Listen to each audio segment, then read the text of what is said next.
ગીર સોમનાથ તલાલા પ્રાથમિક આરોગ્ય કેન્દ્રમાં બની ઘટના। પ્રસૂતા વોર્ડમાં શોર્ટ સર્કિટ થતા અફરાતફરી મચી।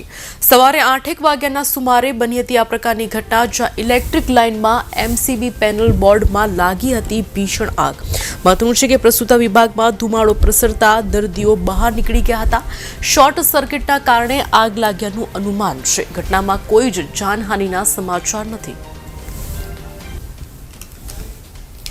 મારું નામ ડૉક્ટર આશીષ માકડિયા છે। હું સામૂહિક આરોગ્ય કેન્દ્ર તાલાળા ખાતે મેડિકલ ઓફિસર તરીકે ફરજ બજાવું છું। આજે સવારે 8:15 કલાકે આપણે ડિલિવરી વોર્ડની બાજુમાં જે પેનલ આવેલ છે એમાં શોર્ટ સર્કિટ થવાના કારણે એમાં આગ લાગેલી અને ત્યાં હાજર સ્ટાફે તરત જ અગ્નિશામકનો યુઝ કરી એમને તરત બોલવી દીધી અને આગ પેનલથી આગળ વધેલ નથી અને બધા જ દર્દીઓને આપણે પ્રિવેન્શનને હિસાબે એમને આપણે બહાર શિફ્ટિંગ કરેલા અને બધા કોઈ પેશન્ટને કે કોઈ વાંધો નથી, બીજી કોઈ જાનહાની થયેલ નથી અને કોઈ બીજું વધારે પેનલ સિવાયનું કોઈ નુકસાન થયેલ નથી।